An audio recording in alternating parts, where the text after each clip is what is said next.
Apocalipse 11 apresenta João vendo as duas testemunhas desempenhando seu ministério de 1260 dias, anos, antes de serem mortas pelo anticristo.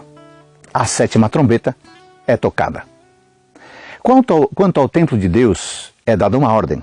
João deve medir o santuário. Ele também deve enumerar os adoradores. É possível considerar que a medição do templo e dos adoradores aqui também seja uma promessa de restauração e de preservação. Por outro lado, a medição dos adoradores sugere uma obra de juízo. Além disso, observe que entre o sexto e o sétimo selos encontra-se, entre parênteses, a garantia de que, a despeito dos terrores que cercam a segunda vinda de Cristo, Deus tem um povo que prevalecerá. De maneira semelhante, este parêntese entre a sexta e a sétima trombeta também funciona como uma garantia de que, em meio aos horrores ligados ao toque das trombetas, o templo de Deus, isto é, o plano da redenção aqui retratado, e seus verdadeiros adoradores estão totalmente seguros. Quanto às duas testemunhas, já foram propostas várias interpretações para este símbolo.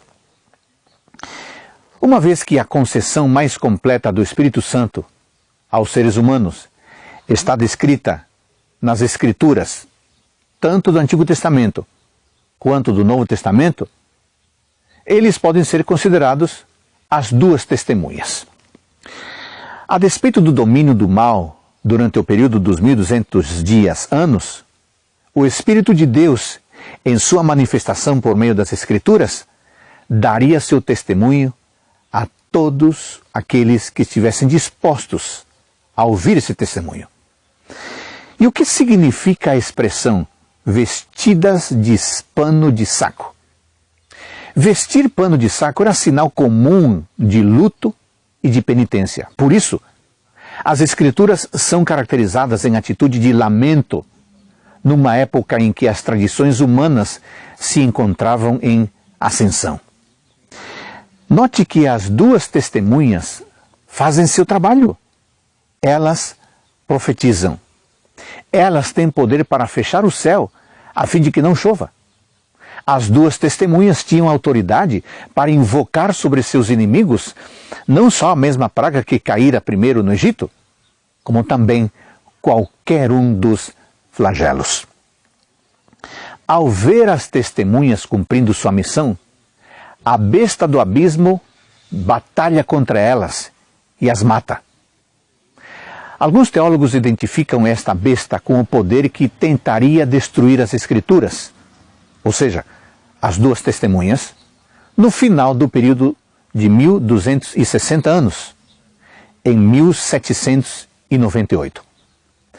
Como o ateísmo era muito popular na França nessa época, e o espírito antirreligioso militava naturalmente contra a crença e o uso das Escrituras, a Primeira República Francesa tem sido identificada como a besta desta passagem.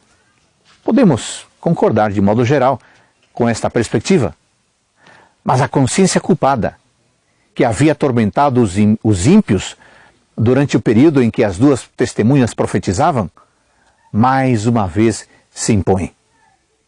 Aqueles que haviam se alegrado com a morte das testemunhas ficam então perplexos ao contemplar o milagre de ressurreição que é narrado no versículo 11.